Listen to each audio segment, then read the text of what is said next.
विक्रम अपने दोस्तों के साथ एक पहाड़ी इलाके में घूमने निकला था। चारों ओर घना जंगल, ठंडी हवा और सन्नाटा पसरा हुआ था। वे सभी उस दिन एक पुराने किले के बारे में सुनकर उत्साहित थे। गांव वालों ने चेतावनी दी थी कि उस किले में जाना खतरे से खाली नहीं, पर दोस्तों की टोली ने इसे महज एक कहानी समझा और किले की तरफ निकल पड़े। किला सुनसान और वीरान था, मानो सालों से किसी इंसान ने वहां कदम न रखा हो।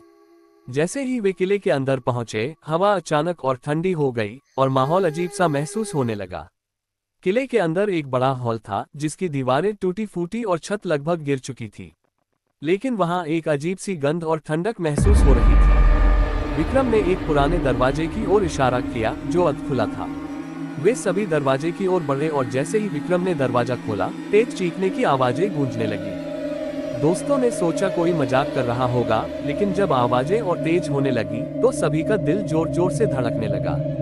अंदर का कमरा धुंधला था और वहां फर्श पर एक पुरानी जर्जर लकड़ी की खाट पड़ी थी। अचानक खाट हिलने लगी। किसी ने उसे छुआ नहीं था, लेकिन वह धीरे धीरे हिलने लगी जैसे कोई अदृश्य शक्ति उसे चला रही हो।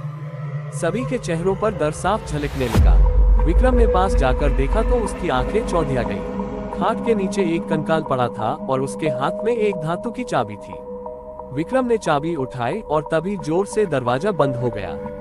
चारों ओर अंधेरा छा गया और एक ठंडी आवाज गूंजने लगी, चाबी मेरे पास लाओ या फिर अपनी जान गंवाओ। सबके दिलों की धड़कनें थम गईं। आवाजें मानो उन्हें किसी खौफनाक अंत की ओर खींच रही थी। विक्रम ने घबराते हुए चाबी फेंक दी, लेकिन वह फिर से उसकी जेब में आ गई।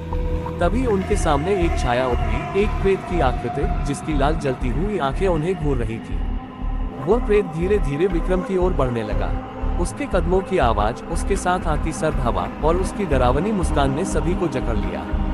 विक्रम ने चीखते हुए किले से बाहर भागने की कोशिश की, लेकिन किले के दरवाजे अपने आप बंद हो चुके थे। अचानक प्रेत ने विक्रम के कंधे पर हाथ रखा और बोला, तुमने मेरी चाबी छुई है, अब तुम यहाँ से कभी बाहर नहीं जा पाओगे। और तभी किले के अंदर तेज गर्जना हुई और सब कुछ काले धुएं में गायब हो गया।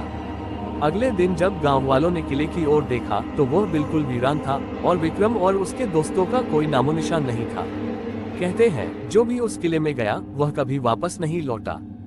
आज भी उस किले से कभी कभी लोगों को चीखें सुनाई देती हैं। और वह चाबी जो विक्रम ने उठाई थी, आज भी किले के किसी कोने में छिपी है, किसी नए शिकार का इंतजार करती हुई।